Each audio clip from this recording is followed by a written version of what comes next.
Okay, so welcome everybody, and thank you so much for joining. It's wonderful to have you all here, and thank you also for your patience and waiting a whole week for this to go live. We had to postpone, but I hope it's given some of you a chance to join, and perhaps you might otherwise not be able to. And yeah, tonight we're going to be going through quite a lot of practical exercises. So I hope you are comfortable and you've got a cushion to sit on, and yeah, keep warm if you're in the south, because we are going to be diving into some meditations and practical exercises to awaken your intuition. So we're going to start with, I'm just going to get a slide up.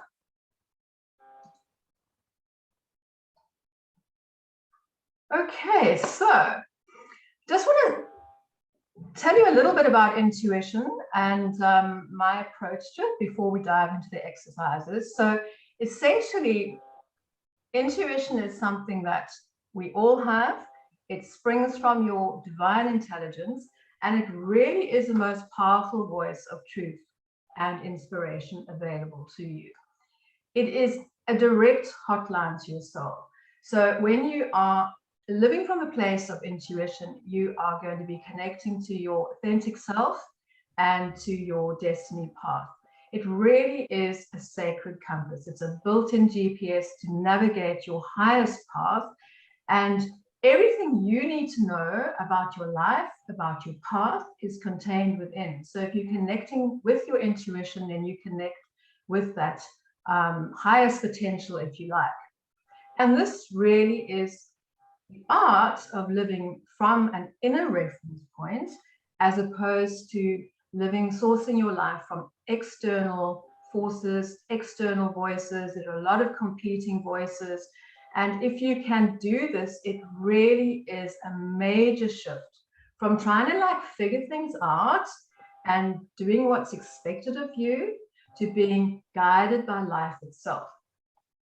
And the other amazing thing is, when you're living from your intuition, you connect with a universe that is much more magical and creative than the one that you can perceive with your ordinary senses. So there are some very simple steps to tap into your intuition. Essentially, it is an act of deep listening. It's about tuning in, it's paying attention to that subtle voice, and then also valuing the messages you receive.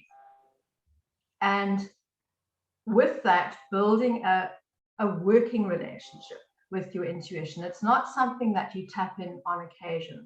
It's getting to know, having a relationship and getting to know your intuition like you would a friend, and learning the language of your intuition and how it speaks to you. And the language of intuition is much more sensory and symbolic. So it is very much like learning a new language. But when you do that and you are committed to doing that, you can start developing confidence and then trust. So this is really important. And when you put it like that, it sounds really easy. But then why aren't we all using our sacred compass? Because the comments I get from a lot of my clients is, oh, I don't hear my intuition, or I don't trust it, and I don't know when it's my mind or when it's my intuition. So the reason for this is that we've had centuries of conditioning to ignore, to dismiss, to override, and actually to distrust the voice of intuition, even if we do hear it. We are so reliant on the rational mind, but the rational mind looks at surface facts. The rational mind is attached to beliefs and preconceptions, and the mind also gets stuck in judgments about what is right and what is wrong, whereas intuition is much more about truth. It's not as concerned with right or wrong. And this voice arises from beneath the surface, from a deep well of inner wisdom and creative guidance. And it is far more closely associated with the truth of the soul than the mind could possibly be, because it is more free of conditioning. So when we start learning the language of intuition, we really have to move out of the mind. This is key, because intuition speaks through the heart, through the body, the gut. It's a sensory language. It's an extension of the 5 ordinary senses, and it's sending us constant signals, physical sensations, feelings, images, sounds. It's actually the language of vibration and energy. And so we need to become alert to energy shifts, to the sort of subtle nudges and prompts that are happening in our energy field. So I'm going to just run through some examples, and you can see, you know, what resonates for you, what you've experienced before, or perhaps something that you need to be more alert to. So, for example, when our skin starts to tingle, or we might get goosebumps, or we might get cold shivers suddenly walking into a situation. Those are the kind of physical sensory prompts that is alerting to us to something in the environment. Another thing that might happen is you might suddenly find that your body, your muscles contract, or on the other hand, you feel suddenly very open and very expansive and really relaxed. Your energy just soars. Or you might suddenly, your energy just plummets, or you might feel lightheaded. I sometimes have my third eye will start throbbing. So if I enter a space and something's not quite right, my third eye will start throbbing. And then I'm alerted to the fact that I need to stop and pause and kind of tune into what might be going on. So you might have something similar to that, or you might get flashes of color, or even recurring dreams. Dreams definitely connect with intuition and can alert us to something that is going on beneath the surface. So Heather, there are a couple of people that hear a beeping sound continuously, but I don't hear it, but a couple of people say it's really irritating. So I don't know if there's some noise in your room. There's nothing on my side. Can everybody just please check that they are muted and that their microphones are switched off, because it's possible that somebody has a gadget on. Okay, it sounds like it's gone. Let me just stop the share.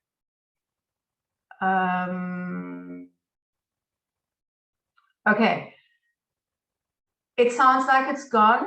Is anybody still hearing it? Okay, it's gone now. Okay, great. Thanks, Juliana, for alerting me to that. But yes, if everybody could just keep make sure that they are muted the whole time, that would be really, really helpful. Okay, let's get back to the slides.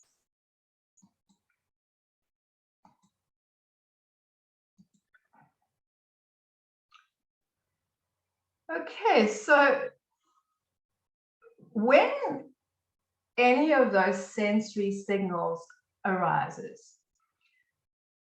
the way to really strengthen and amplify your intuition is to start, first of all, paying attention to what is happening in your body, in your sensory experience and your energy field.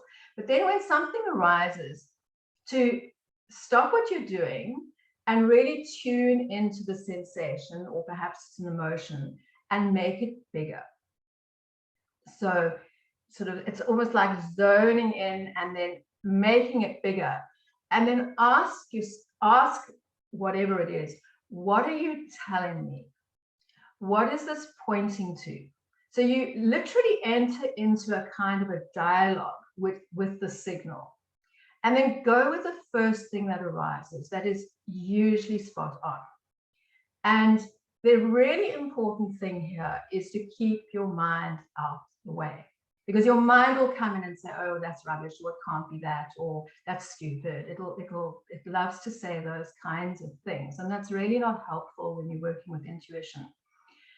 So you can practice doing this, where you stop, you go in, you amplify, and then have a dialogue with the signal. And the more you pay this kind of attention to your intuition and you start really listening to the subtle voice, the stronger it'll get. And then the signals become stronger as well. So I'm sure you have all had experiences of those examples that I gave of the sensory signals. But what is blocking your intuition? These are examples. It might be helpful if you just have a look and then identify what might be true for you, but you can also add to the list, because if you become more aware of what's blocking you, it's easier to work with and to get past the blocks. So one of the big blocks is just being busy, distracted, overwhelmed. When we're in that kind of state, there's no space for intuition. And stress, of course, stress from for whatever reason, stress really kills intuition.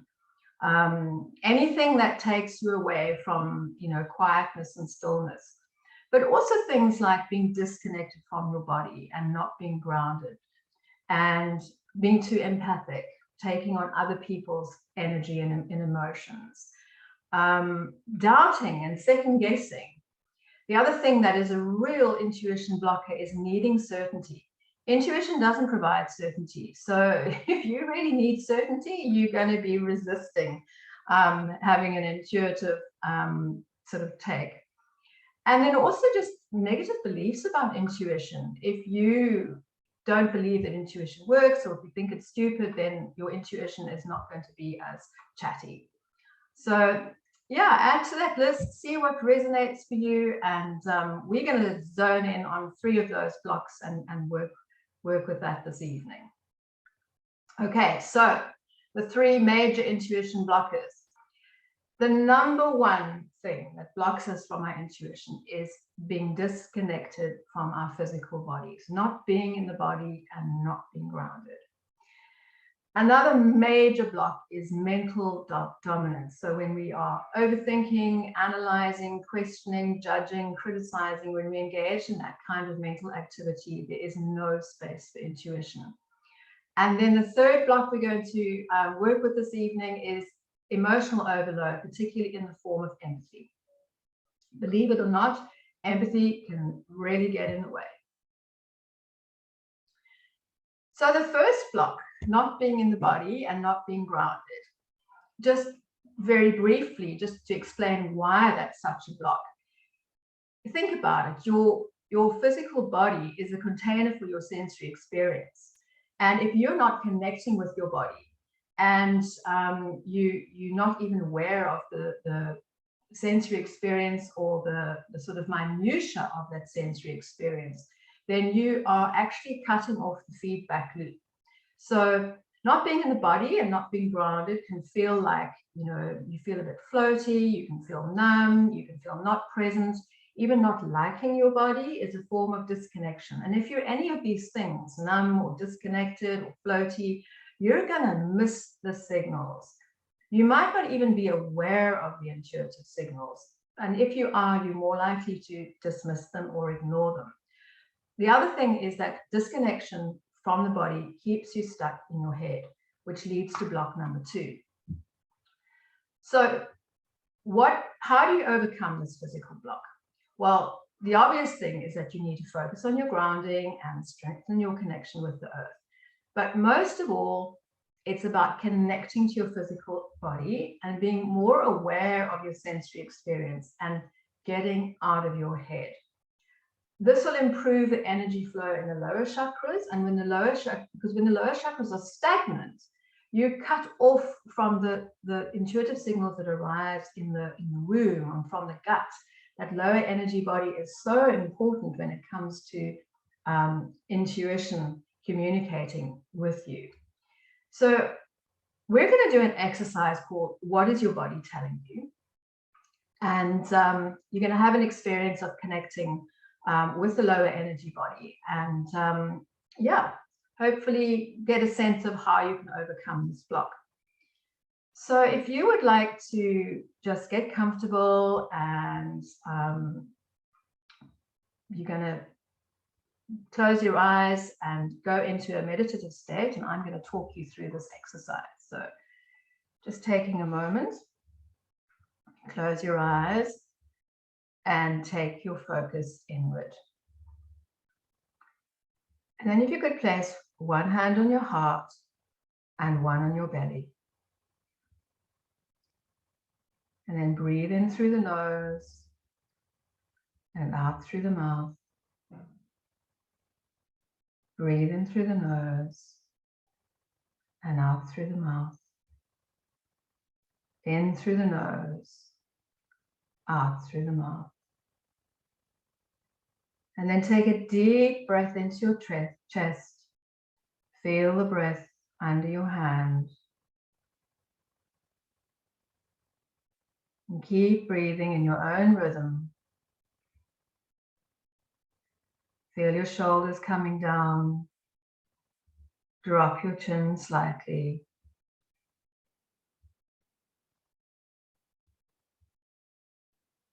And now breathe into your belly. Nice deep breaths. Feel your belly rising under your hand.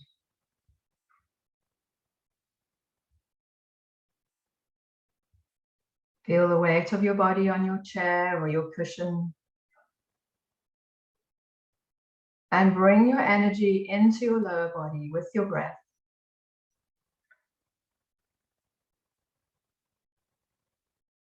Feel your feet on the ground. And just let your energy flow down your legs, into your knees, into your feet. And imagine silver roots from each of your feet. Let them wrap around your ankles and then grow down into the earth. Down through all the layers of soil and rock and crystal. Right down into the very center of the earth. And send your energy down your roots and into the earth. Feel the connection with Mother Earth. And allow your roots to anchor you.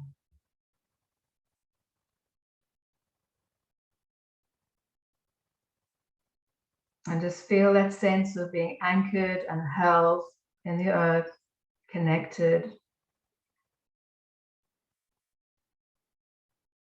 And then bring your focus back up to your heart chakra. You can place your hands there if that helps to center you. And just breathe deeply, letting the breath fill your chest. And relax. And now you're going to scan your body. And notice, where are you holding tension? And where is this tension or discomfort or even pain the most intense? Focus on this place in your body and use your intention to make the tension or pain or discomfort bigger. Make it more intense. Let it expand. And notice what happens. Are there new sensations? And then ask your body, what are you holding here?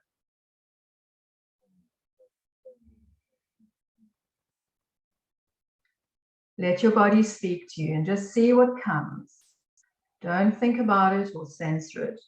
Try and keep your mind out the way. Just ask your body, what is this tension about?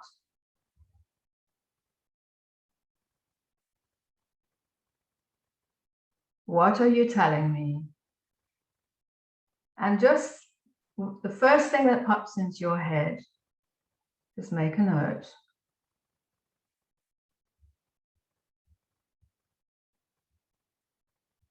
And once you've received an insight, acknowledge it and thank your body for communicating with you.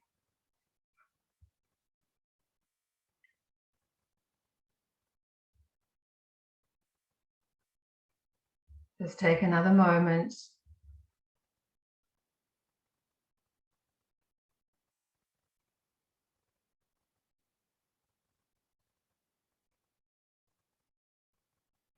And now breathe into this area of tension. And on the out breath, just release the tension, the physical sensation, just sigh it out. Take another deep breath, sending prana and healing to the area of tension or pain. And on the out breath, just release it. And then center yourself in your heart.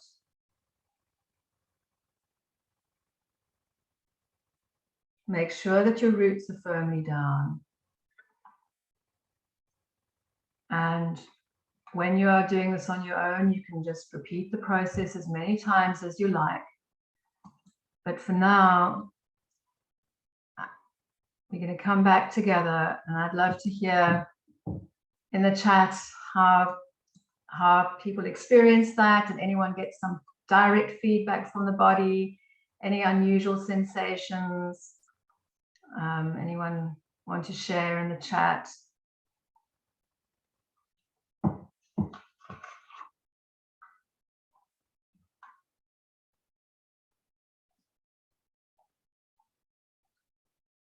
Okay.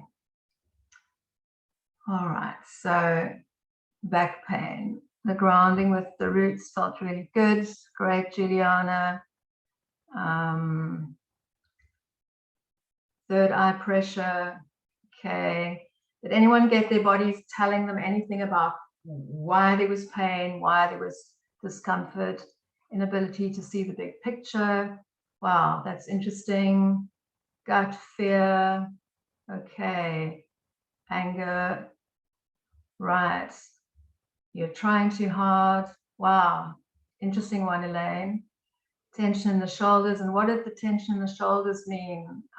Sorry, I can't see your name here. Yawning, yeah. Yawning is often a sign that you're relaxing, which is good, actually. Okay, so grief and sadness, yeah. Okay. The bird clutching his pelvis, feeling, trying too hard, fear of falling over, yeah, Annika. Great feedback. Many answers, holding back to go forward, and others. Yeah, when you start talking to your body, it's going to start talking back. So that's brilliant. Okay, so that's a lot of feedback. Brilliant.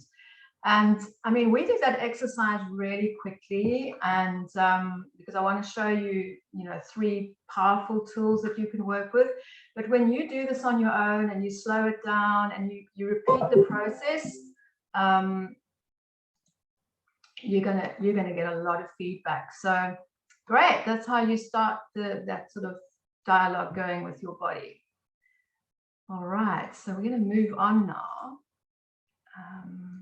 Thanks everybody for sharing. That's fantastic. Okay, so let's look at the second block, which is mental dominance. So the rational mind loves to engage in overthinking, analyzing, judging, going over things over and over and over again. And what this does is it leads to a kind of paralysis. So even if you do receive intuitive guidance, you may not act for fear of making the wrong decision. And often this, questioning if something is right really prevents us from flowing with life and responding to what is presenting itself in the moment and responding to our intuition. So the rational mind and the head can be so busy and noisy, it actually drowns out the more subtle voices of the heart and the guts. And I mean, that's the thing about intuition. It is a quieter voice. It is more subtle. So we do have to listen a little bit more carefully. But essentially, intuition and the intellect speak different languages. So the intellect obviously speaks to the head with all that questioning, and it tends to be fearful, it tends to be resistant, and it likes to throw up obstacles.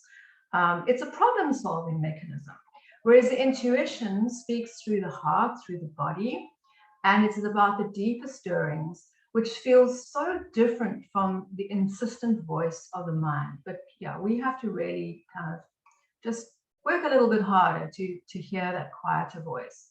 So how do you overcome this mental block?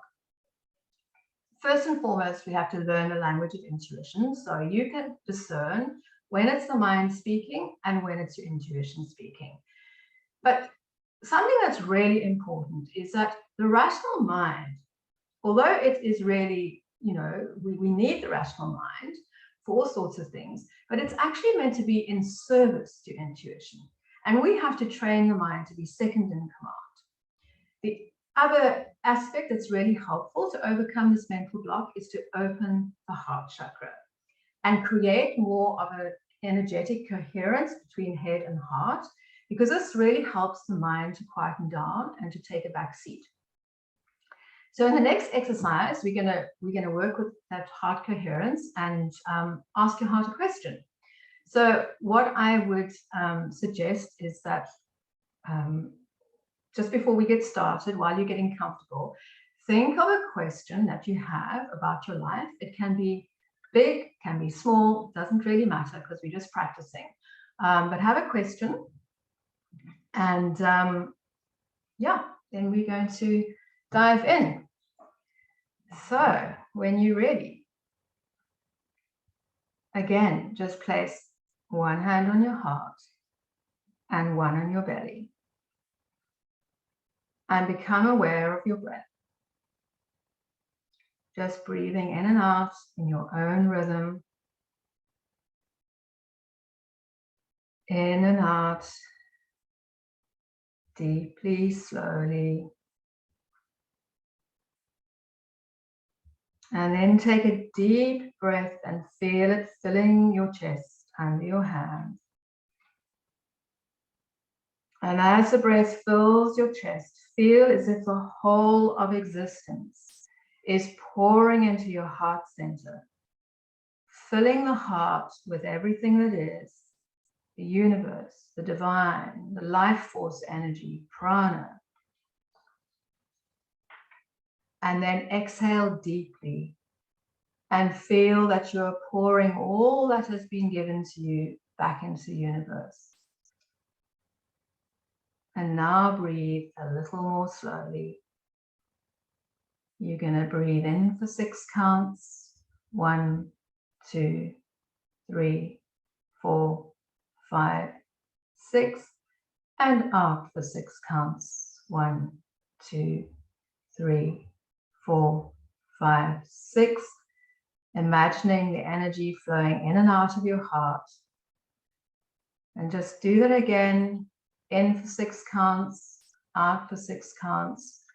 And as you do so, allow your awareness to move from your mind into your heart.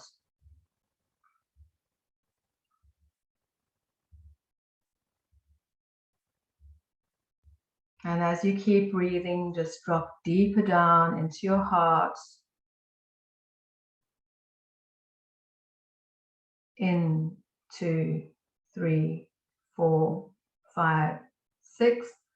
Out, 2, 3, 4, 5, 6. Dropping into your heart. And now recall a positive feeling, a time when you felt good and your heart was open. One of the easiest ways to generate an elevated, heart-based feeling is to connect with the love you feel for a partner or a family member or a treasured pet. Or you can connect with a special memory when you felt loved and appreciated, or when you felt grateful. And then focus on this elevated feeling and expand it. Let it grow bigger. Allow your heart to expand as this feeling fills it and just keeps growing and getting bigger. Love, gratitude, joy, these are powerful energies.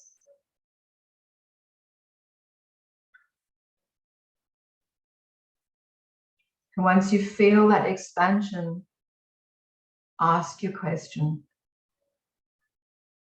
Ask your heart your question.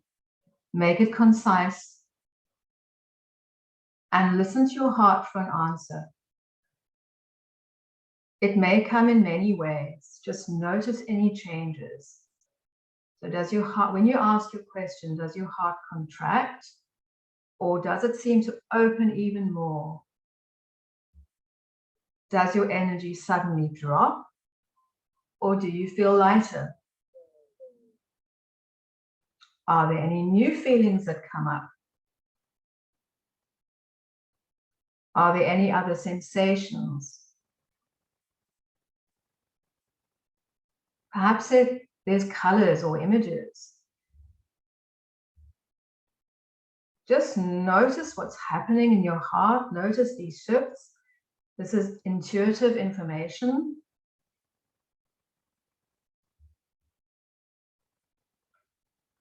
What is your heart telling you about your question?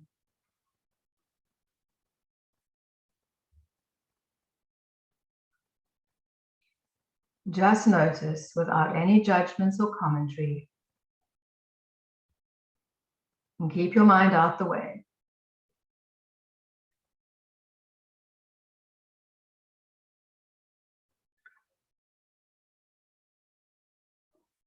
And then when you're ready, you can slowly come back.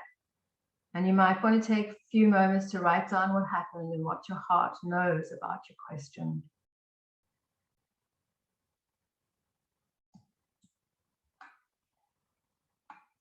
Okay, so again, if anybody would like to share their experience in the chat, it's wonderful to know, what kind of sensory experience you had once we'd worked with the heart a bit.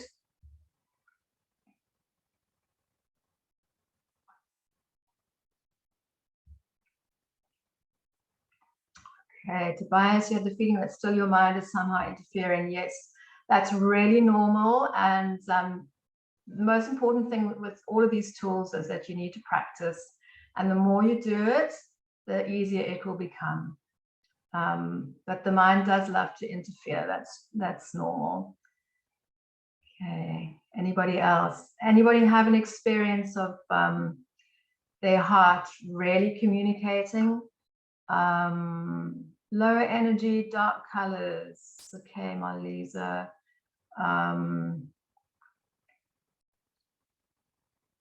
Feeling of lightness with explosive light. Okay, so Marlisa, just to answer that, if you asked a question and then that happened, then it's generally saying that whatever it was is not a good thing, it's not a good path. Whereas Patty, when you asked your question and you had a feeling of lightness with explosive light, that is generally a yes. That is like, great, go for this. Louise, you had a tight shrinking feeling similar to Marlisa. If you get that response, your heart is saying no. This is not this is a no, this is not something you should be doing or contemplating. Juliana, same thing. Your heart contracts into a big question. You didn't want to hear that. Yeah, that can happen too. But all I can say to that is trust your heart. It is far more reliable than what your mind is telling you. Okay, Christina, yeah, I mean, that is very sad, and but interesting that your heart had a very clear message for you as well, that you need to let it go. Okay, wow.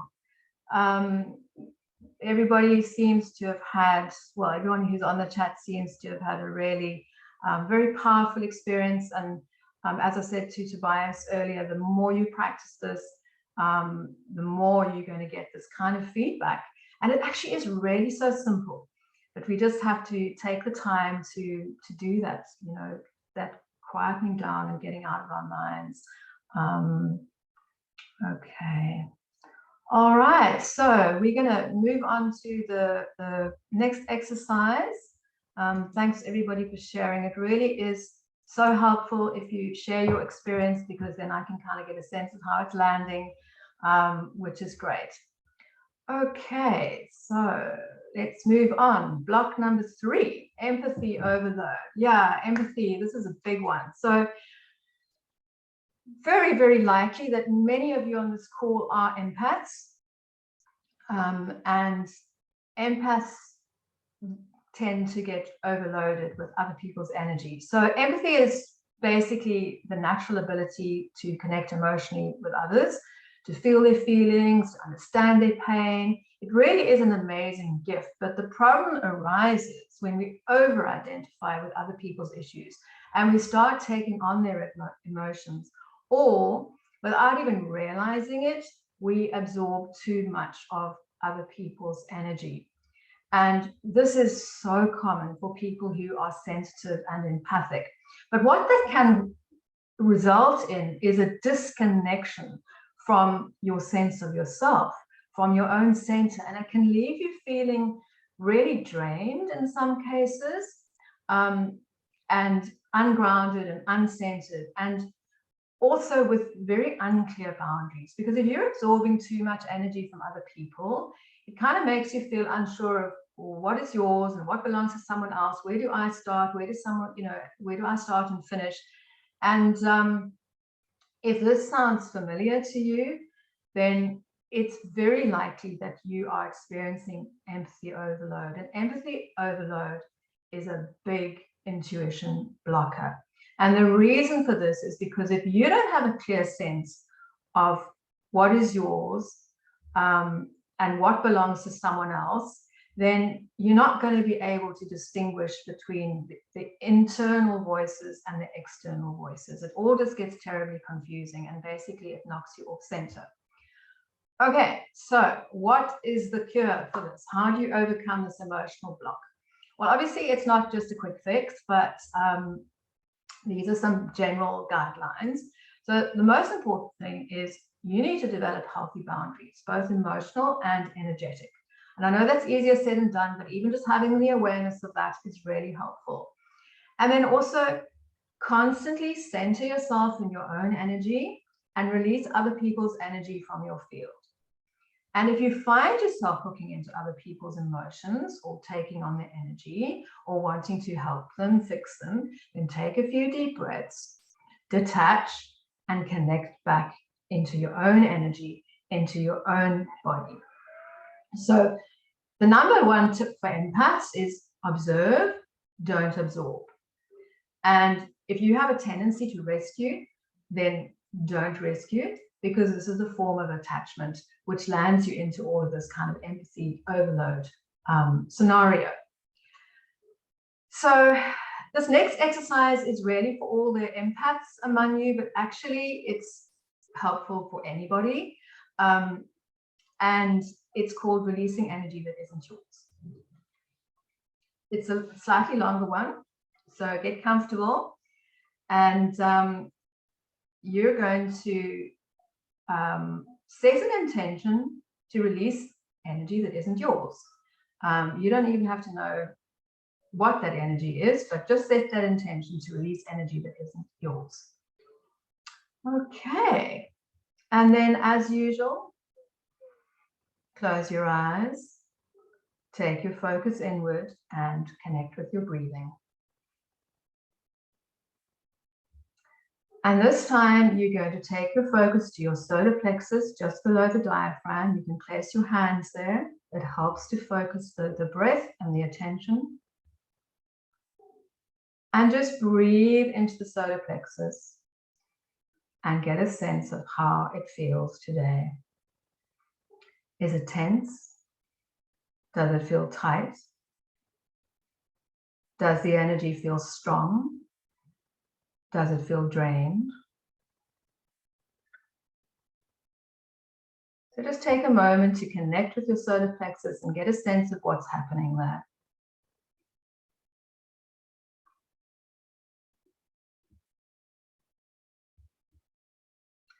And now you're going to imagine that there is an energetic cord, like a streamer, going from your solar plexus to another person.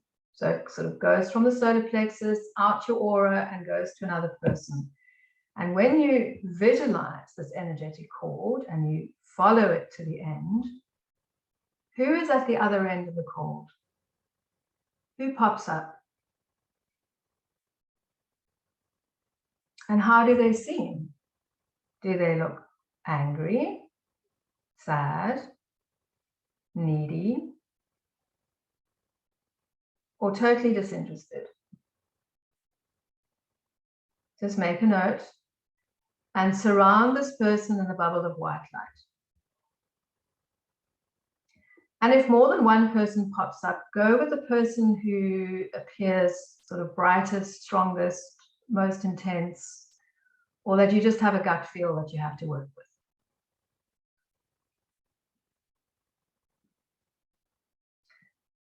And now you've put this person in a bubble of white light. And now you're going to focus your attention on the cord and see if you can tune into the energy in this cord. There's going to be energy. It's an energetic cord. There's going to be energy flowing between you. Can you get a sense of what it is? Perhaps there's an emotion. Might be fear. Might be hurt. Or perhaps another energy like discomfort or control. Just get a sense of what's happening in this cord.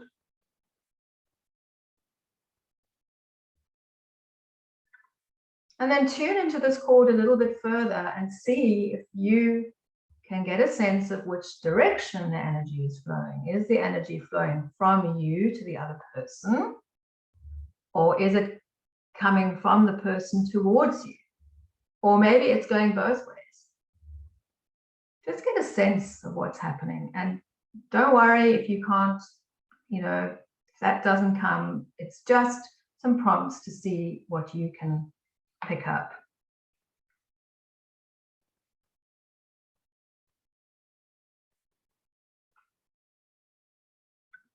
And then ask yourself, what are you doing to encourage this cord? What are you doing to maintain this cord?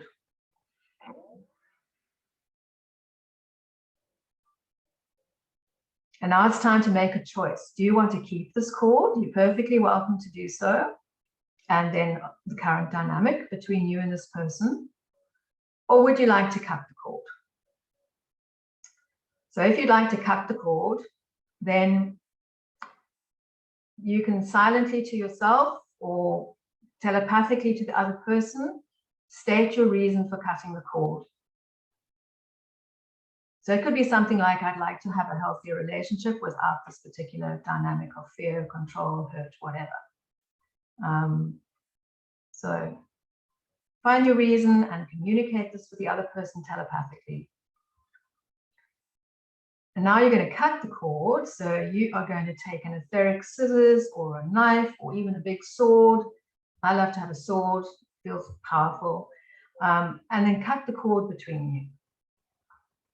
And then you're going to extract the roots or the hooks, or sometimes there's tentacles from your solar plexus, because remember this cord was coming from your solar plexus. So just make sure you take everything out and send all the bits back to source with love.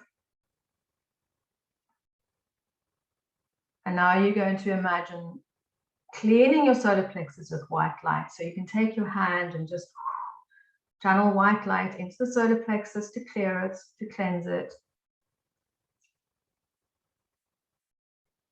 And then you're going to pour golden light into the solar plexus to seal it. So you can just visualize that light, the white light streaming in to clean it, the golden light streaming into the solar plexus to seal it.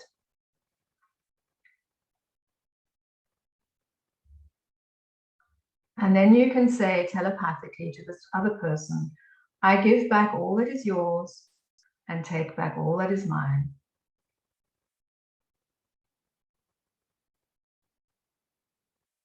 And fill their bubble with light and just gently send them away from your field until you can't see them any longer. You're not harming them in any way. It's literally just creating a boundary energetically. And then surround yourself in a bubble of white light to create an energetic boundary and fill your bubble with a light color. So see what comes, any light color. This is going to help create a buffer, creates boundaries energetically. And when you've done that, say to yourself, I am drawing all my personal energy back to myself.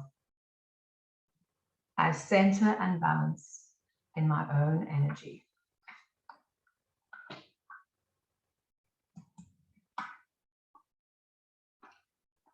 Okay, so that was a rather quick cord cutting exercise, extremely useful in all sorts of situations, but particularly when you are empathically kind of bound to someone and you're absorbing too much energy, or you are being drained of energy. It's really, really useful.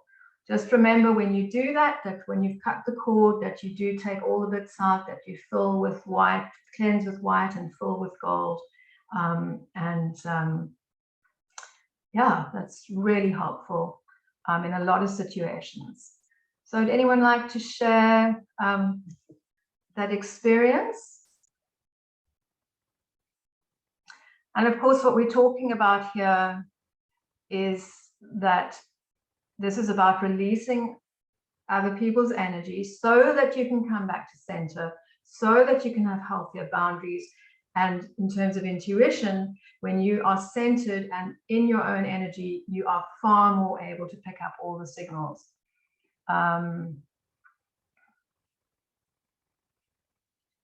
Juliana, the short answer to that, if there's a cord at the solar plexus, I would advise you to cut it. The solar plexus cord is never really a good thing. That's why I worked with the solar plexus. When it comes to heart cords, it's different and we're much more careful.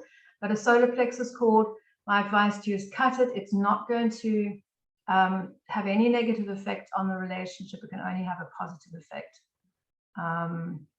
Yeah, Deborah, if you feel drained when you've been around people, then you're probably absorbing energy. So this is going to be a really good exercise for you. I cut cords nearly every single day because after working with clients, there's always cords. So it just becomes part of your kind of energy hygiene. That exercise made you feel tired, Nikki. Yes. Psychic work is tiring when you're not used to it. So just keep practicing, keep going, and you will feel a lot better. Okay, great, Elsha. You found it empowering. Okay, so we're going to do one more exercise. Let me just get my notes up. Okay, so the last exercise is really, it's just developing a truth signal. It's very quick, but it's really, really helpful to, if you want to check something. So it's called traffic lights. So all you need to do is close your eyes and in your mind's eye, imagine a set of traffic lights. So you have the red, you have the amber, you have the green, and the red means no, the amber is not sure, don't know, and the green is a yes. Okay, so close your eyes, make sure that you can see this image and that you can see the three colors, and we're going to ask some questions, just really simple questions, but the point is to see what happens. So I'm going to ask you, is the sky blue today? See what happens with your traffic lights. Do whales live in the ocean? And it's best to have your eyes closed for this so that you've got a nice visual in your mind's eye. Is the earth round?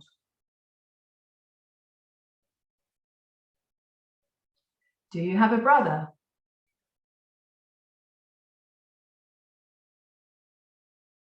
Are you feeling happy? And I'll ask a question about your life. It has to be a yes/no question.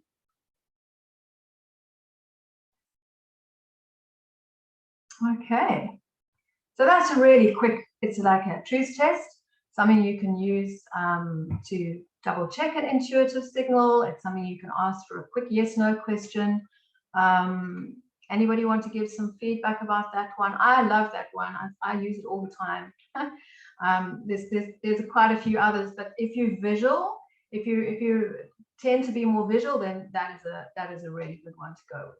If you're not visual, then there are others that might work better. Okay. Anybody get their traffic lights to work?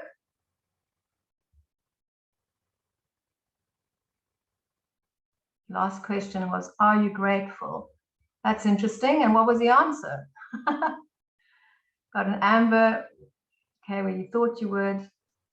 You couldn't answer. Yeah. You've got to just watch the lights. You've got to not try and answer. That's the point. You've got to watch the colors. And it kind of keeps your mind occupied. And in that sense, gets your mind out of thinking mode.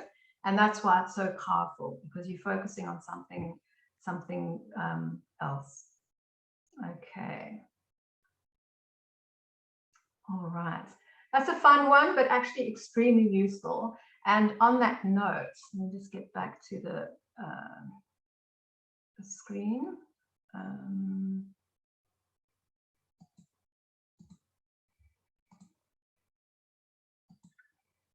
Okay. So we're going to end with the secret to making intuition your most trustworthy ally. The secret to develop trust is to act on your intuition, because action grounds your intuition. It takes it from the imaginal realm into the physical realm of manifestation. Because so often we are intuitive, we get intuitive signals, but we don't act on it because we're like, oh God, this is too scary. Is it right? This is such a big thing. But honestly, when you act on your intuition, and the more you act on it, the more you generate feedback from the universe, and this in itself develops trust. And the more you trust and follow your intuition, the more your intuition will send you signals. So it really is a virtuous cycle, but you need to make a commitment. So right now, make a commitment to act on your intuition. From now on, when you get an intuitive signal to do something, act on it. But I would say start small, act on small impulses. Don't start by jumping off the cliff. Yeah, small things in your everyday life. But the key is ground your intuition in action, grounded intuition. And then apart from that, it really is just practice. So just a tip, because intuition is something that you need to train. It's like any skill. And one of the things that you can do right now in the next couple of days is write down all the nudges from your intuition that you've received recently.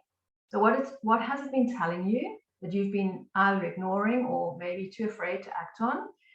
Make a list and then identify just one thing that you can act on. Maybe not that cliff jumper thing, but a smaller thing, and then take action. Okay. And then really it is about using your intuition every single day, connecting with it all the time, and make it fun. Play games to sharpen your skills. So I'm going to give you a couple of suggestions of games that are fun to play and really, really strengthen your intuition. So when your phone beeps, instead of just reaching for your phone and opening the message, stop. Who's messaging? And the idea, remember, you've got to stop, be quiet, get your mind out the way. Who's messaging? Who's the first person that pops up? And then check. But yeah, keep going. You may be wrong sometimes, you'll be right sometimes, but you'll be more right than wrong after a while. And then if you're going to the shops, you can play a game. Okay, so who are you going to bump into? So pause, see who pops up into your mind. Who are you going to bump into in the shops? If you're going to meet a friend for coffee, what color will they be wearing? If you've lost something, then you can play the hot and cold game, or use your truth signal to find something. In other words, use your body, use your sensory equipment to find what you've located, instead of getting into, oh my God, where did I put it? Where, and doing that whole sort of thinking routine. So those are some games that you can play and things you can do to sharpen your skills. And but most importantly is that your intuition, that you befriend it, and it is something that you use every single day, and you learn to have a working relationship with. That's really the nub of it. Okay, so we have a few more moments, and I would love to, if it's okay, to just share about, I'm just going to get to the right place, but if you want to strengthen your intuition even more, I mean, you've got a lot to go on after the masterclass, but if you want to go deeper into it and strengthen it even more, then I am offering a course called Awakening Intuition, Your Sacred Compass. And it's next Wednesday. It starts next Wednesday. It's 2 modules. It's an intense sort of deep dive. And you're really going to be going much more deeply into the sacred compass and the cardinal points in the compass. We're going to be looking at energetic pathways to open up the portals, open up the intuition, and to find your intuitive hotspots, and also more work to discern between intuition and other voices. So the discernment between intuition and mind, between intuition and fear, and lots of tools to build confidence, to build trust, and so that you leave after the course with the confidence to live the life of an intuitive. Yeah, so it's going to be, it's short, sharp, intense. In between the 2 modules, you're going to have lots of material to work with and exercises to practice, which you can use between the modules and after. So it really is quite packed. And good news is I'm offering an early bird special. So you have until Sunday.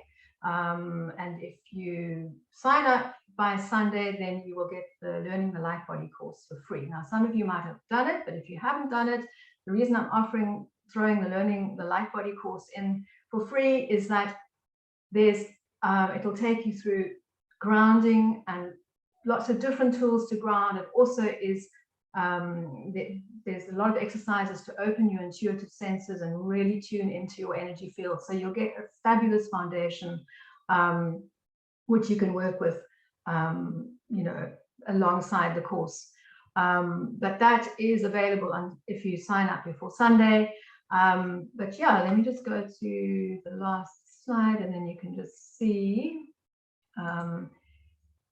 Oh yes, the live webinars. I knew I'd left something out. So the first webinar is next Wednesday, and the second one is on the 25th of May. And if you want to find out more or to sign up, then you can go to the Emerald Wisdom School website, this URL, but yeah, you can find it through the homepage as well. So I just wanted to tell you about that, and love to see some of you there. I think it's going to be decided to do a short course because so many people have been asking for this, and yeah, wanted to get something together really quickly, and perhaps there'll be a more advanced course later, but it's a nice easy thing to participate in. So that is really it from my side. Anybody have, I mean, it is 9 o'clock here now, so we have done the hour, but does anybody have any questions or any comments to make in the chat before we end off? Okay, Malisa, great to have you here. Hope you found that helpful. Astrid, if you can't attend the course live, absolutely. It's like everything, there'll be replays, recordings, and everything is actually for the courses on Teachable. So you can access you have lifelong access to that. You can find the recordings there, all the material there, whether you can attend the live webinars or not. Oh, thanks, Patty. Fun class. I'm glad you enjoyed it. Anybody have any questions? Just looking to see if I've missed anything. This is an interesting question. Do you ever advise to sleep on a thought and then your intuition tells in the morning? Absolutely. I'll share something very quickly. One of my kind of sweet spots for intuition is when I wake up in the morning, but before I'm properly awake. And often if I've gone to bed with a question, the answer will arise in that sort of like half wake, half sleep state. And something else you can do, it's quite interesting, is write a question on a piece of paper and put it under your pillow so you forget about it, but it's the energy of that will kind of work through you. And then yeah, so the answer to that, Jill, is yes. Okay. Let me just check any other comments. Oh, how long is each session, Juliana? The webinars are 90 minutes, so they're a little bit longer. And we have a Q&A at the end. So there's an opportunity for everybody to really engage. I try and make it as interactive as possible. I mean, it's not always easy online to be really interactive, but yeah, we have Q&A, we have chat. So what time is the course? Okay, Anna, 7:30 p.m. South African time. Where are you? So South Africa is the same time as Europe and an hour ahead of London. So I don't know if that gives you your bearings. Pleasure, Elsha. It was really lovely to have you on the call. Okay. Okay. Any other questions? I think we're gonna start ending off. Okay. Just one more question.